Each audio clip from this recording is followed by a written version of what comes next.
Bienvenidos a un podcast más de Día MSC. Hoy vamos a platicar acerca de si un residente, o más bien, cómo puede ser persona física, abrir una empresa unipersonal, lo que le llaman en otros países, o trabajar por tu propia cuenta como profesionista independiente, porque pues es otra de esas dudas que nos llegan muy seguido a las redes sociales.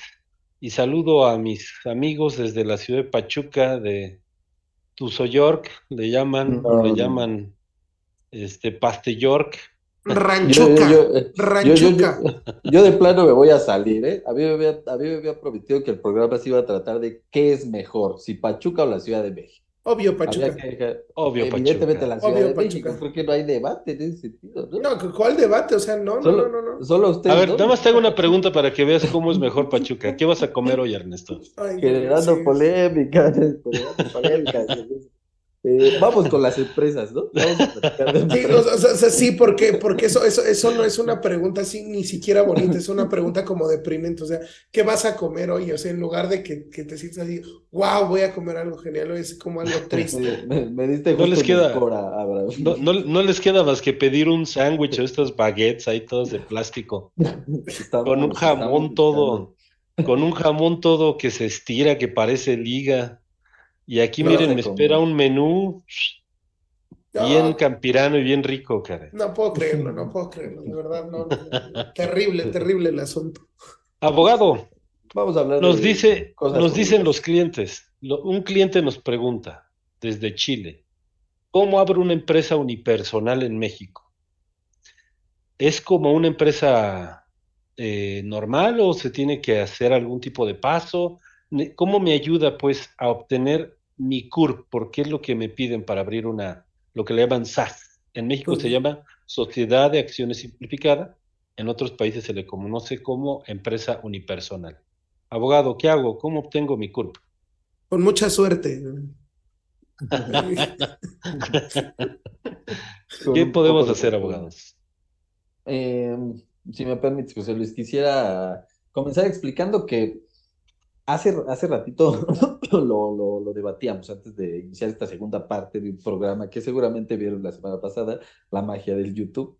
Eh, que una persona física es una empresa en sentido económico y en sentido contable. En sentido jurídico, no es precisamente una empresa, porque una empresa es una sociedad mercantil. Es una aclaración que hay que hacer y que nos ayuda a entender lo que viene en adelante, ¿no?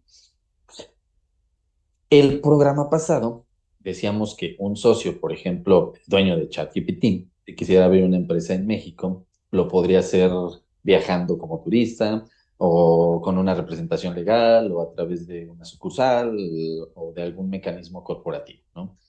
En el caso de las personas físicas, creo, no sé si José Luis tenga una mejor opinión, tú, Abraham, pero la persona física sí está obligada a obtener una residencia para poder operar su negocio, su empresa en México, sobre todo por la pregunta que nos hacen.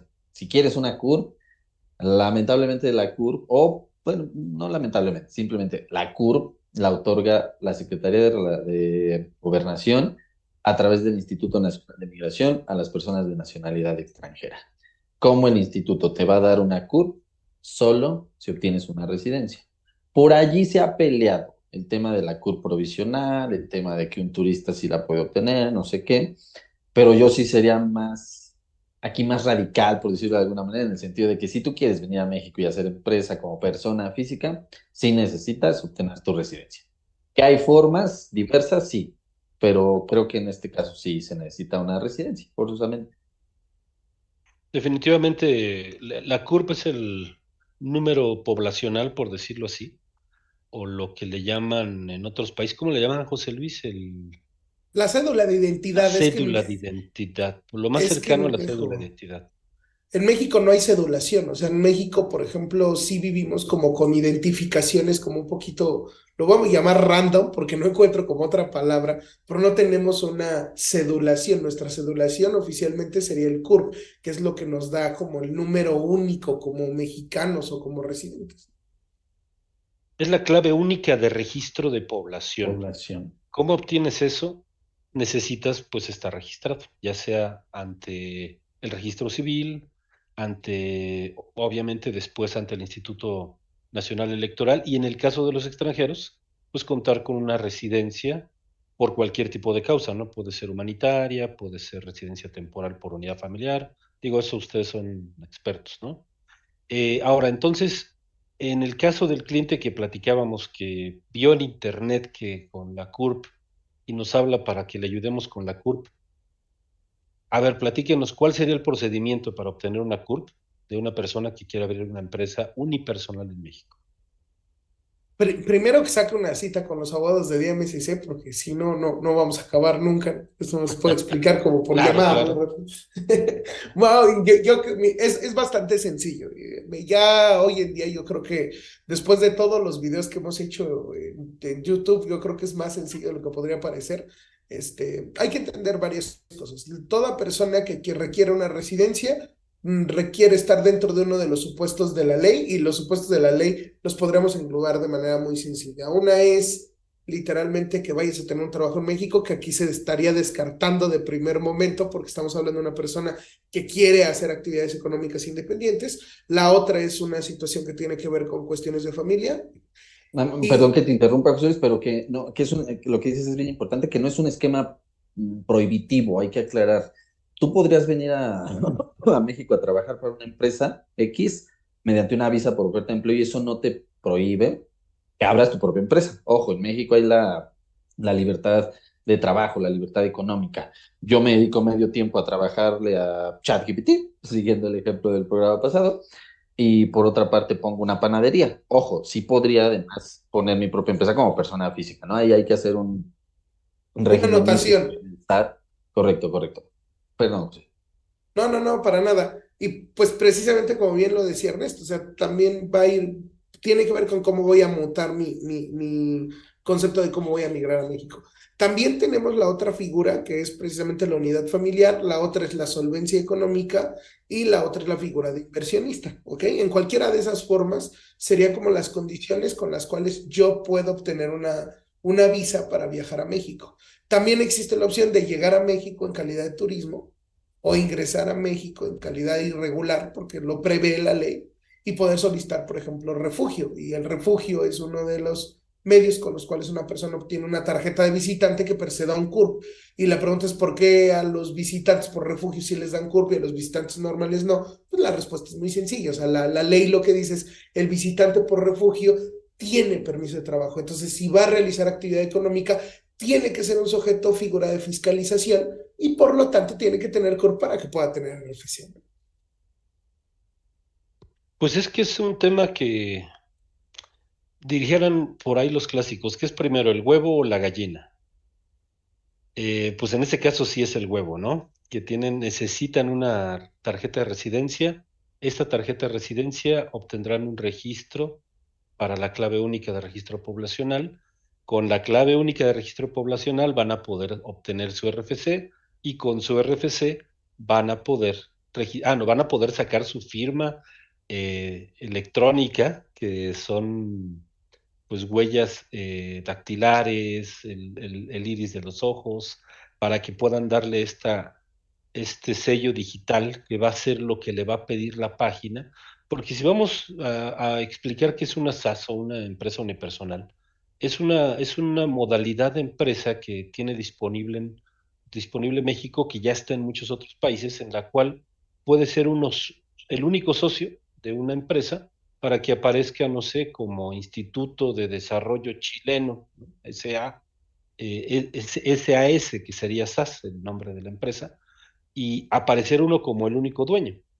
Pero para eso también este tipo de empresa busca que sea simplificada la apertura, porque cuando abrimos una empresa en sociedad mercantil, SADCB, sociedad de responsabilidad limitada, lo que sea, pues pasamos por el notario, por los estatutos, por el registro de nombre, todo un montón de cosas que a lo mejor y son no solamente más tardadas, sino más monto de honorarios para abogados y para el notario. Y las SAS lo que tienes es que puedes hacerlo directamente en la página, pero la página te va a pedir eso, tu CURP, tu RFC y tu firma digital y obviamente los 5 nombres que estás proponiendo para tu empresa. Y entonces sí, la respuesta para nuestro amigo chileno es necesitas tener una residencia temporal en México. y ya platicó el licenciado José Luis. ¿Cuáles eran los medios, José Luis? El primero de ellos y de donde nos tenemos que tomar es verificar si tenemos una oferta de trabajo en México, verificar si tenemos una situación de unidad familiar que me permite el acceso a una residencia, verificar si cumplimos con los montos de solvencia económica o verificar si cumplimos con los montos de inversión o incluso verificar si contamos con los montos, por ejemplo, para un retiro. O en su caso, si yo me encuentro en la posición de poder viajar a México como turista, y ver la posibilidad de si aplico para un refugio. Recordemos que el refugio no es una condición que tenga que ver con una situación de pobreza o de carencia total, sino más bien, por ejemplo, por condiciones de carácter político, económico o que tengan alguna trascendencia internacional. O en su caso, pues también, por ejemplo, hay un programa de actualización del Registro Nacional de Extranjeros. Entonces, sí hay como medios para que podamos alcanzar esta residencia. Y un residente también puede ser para trabajo por honorarios, licenciado Ernesto. Sí, yo creo que es importante lo que mencionabas al respecto de que una empresa, una sociedad mercantil nace con la constitutiva, ¿no? Así como una persona, bueno, su nacimiento, o sea, que a través del acta de nacimiento, la empresa moral es con la constitutiva. Una persona física, o sea, alguien que está entrando al terreno económico en México, el nacimiento a la vida económica, pues es el llamado acuse de alta ante el RFC, la famosa cédula, que trae todos tus datos, un código QR, y allí se señalan las actividades. Nos podemos concentrar en esa partecita donde se señalan las actividades. Como yo decía, si eres un trabajador, las actividades van a estar definidas al 100% como asalariado, pero puedes definir como eh, asimilado a salarios o como trabajador independiente, que es normalmente el régimen que elige una persona que es persona física, valga la redundancia, con actividad independiente como empresa. Y tenemos varios. Los últimos años nació el RECICO, que se modificó con un régimen anterior, que es un régimen que permite a las personas integrarse a la vida económica mexicana, cobrando menos impuestos, tiene ciertas ventajas que evidentemente siempre recomendamos consultar con un buen contador, con un buen fiscalista, ¿no? Tenemos otro régimen que es súper importante en México, que es el famoso actividad empresarial y o profesional, que ya lo fusionaron, de hecho, eran distintos, pero ya lo hicieron uno solo. ¿Cuál es la diferencia? Que alguien que va a ejercer empresa en México siendo profesionista necesita un título, para lo cual hay que abrir otro proceso por acá, que es la revalidación de estudios, la obtención de cédula profesional, o no necesita cédula, ¿no? Voy a poner una tortería, un restaurante, voy a vender pies, etcétera, no precisamente un título. Entonces, en ese régimen o en ese tipo de regímenes se tributa mediante pago de honorarios, como dices, ¿no? O sea, celebramos un contrato, Abraham Terán, Ernesto Rizzo, tú me contratas para que te lleve un caso migratorio, yo te voy a facturar con la firma que explicabas, mi contabilidad electrónica, a la que estoy obligado, y tú me pagas a través de una transferencia. Entonces, todo se va ligando, ¿no? Tenemos la residencia, obtenemos nuestra CUR, nuestro RFC, abrimos cuenta de banco que está ligada al RFC y a la CUR, tenemos nuestra firma y toda nuestra facturación va ligada a estos archivos y a estos datos. Y, y me gustaría también mencionar eso. La verdad es que mucha gente nos pregunta, oye, yo puedo hacer negocios yendo a México como turista. No, no tengo problema, o sea, voy y vengo y la gente me paga, me contrata. Sí, pero creo que cada vez se está poniendo más difícil este tipo de esquemas porque la gente que va a celebrar, por ejemplo, Abraham Terán me quiere contratar como abogado y yo soy un turista, no tengo una residencia, no tengo una CUR, es como decirle a la parte contraria, no te aseguro que yo me quede en México. Entonces, bueno, no sé si tú tengas la certeza de celebrar un contrato de miles de pesos sabiendo que yo me puedo ir de México, cuando quieres decir que no tengo una residencia. Entonces, la residencia es otro factor de confianza económica. Yo sé que estás en México, incluso te puedo localizar en un domicilio cierto, pues me da más confianza celebrar un contrato y me da más confianza que tú tengas un RFC porque ya sé que la autoridad a ti te está vigilando. Tú le estás pagando impuestos a la autoridad, mientras que como turista o irregular mucho menos, pues no sé nada de ti. Totalmente cierto. Y ese es otro tema que habría que platicar en un siguiente podcast, esto de lo digital transformó las cosas, o sea, Sí, si total. bien es cierto que puedes irte a un país a hacer negocios, también es cierto es que puedes hacerlos desde tu país porque existen pagos como PayPal, bueno, siempre y cuando no seas del lado del mundo que no quiere Occidente, pues puedes recibir pagos de donde sea, ¿no? Y ese tipo de temas son ya presentes, ¿no? O sea, yo creo que la economía está Ya en un están aquí. 30% de su valor está digital. Ujú.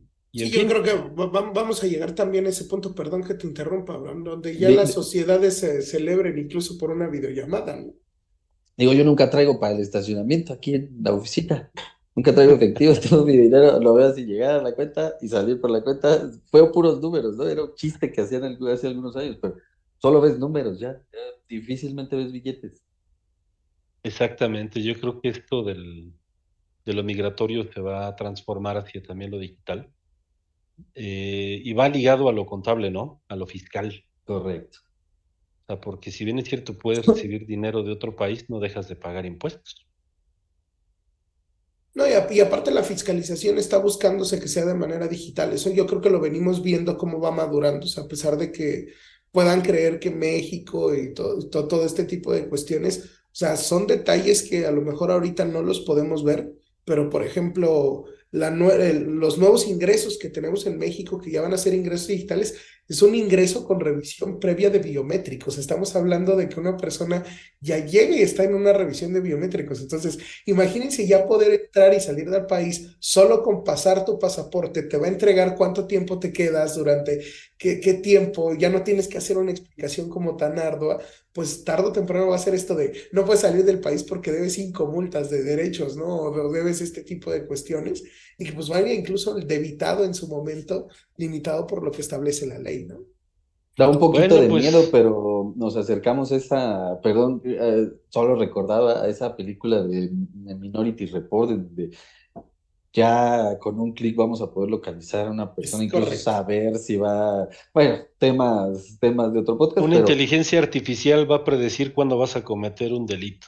o si no estás pagando tus impuestos, por ejemplo, ¿no? O sea, se viene rudo. Bueno, pues vamos a abrir la votación de las oficinas de Polanco. Ya están inauguradas. Se ve ahí México, como la votación va a ser CDMX, ¿quién es Harvey Specter en Polanco? CDMX. Ah, correcto, Y quién es Luis correcto. Litt? Ernesto Rizo, por favor, retweet para Harvey Specter, corazoncito para José Luis. No, no sé si Luis Lee, o sea, ustedes ven a José Luis aquí muy rudo, como dijo el podcast pasado, pero en persona te dan ganas de abrazarlo así. Bueno, pues muchísimas gracias por acompañarnos a otro podcast. Sabemos que hablamos de temas pues demasiado técnicos, pero pues hemos tratado de cambiar un poquito el formato para que pues sea un poquito más entretenido aprender esto. No es sencillo dar una solución total Mm, a cada cosa porque, híjole, cada pregunta requiere cinco diferentes aspectos que hacen dar una respuesta diferente para cada tema. Lo que podemos recomendarles es que mejor nos hablen y pues hacemos una videollamada y platicamos y personalizamos el asunto de cada quien para que pues tengan una asesoría correcta referente exactamente qué quieren hacer. En fin, no sé si quieren exactamente. decir algo, chicos, o despedirnos. Sigan nuestras redes sociales, denle click a la campanita en este canal de YouTube, seguir también, dejen comentarios, sigan las transmisiones de José Luis, está haciendo transmisiones en Instagram, ¿qué más? El blog, todo, coméntenos, déjenos dudas. En Google Maps también estamos, en fin, vengan a visitar la oficina aquí en Plaza Carso, estamos a 10 minutitos del Instituto Nacional de Migración. Pueden ser atendidos por Luis Lido o por Harry Speck, por quien guste. Y no se les olvide que nadie es ilegal en Es este Legal ilegal en en mundo. este este mundo. mundo. Hasta Hasta luego. luego.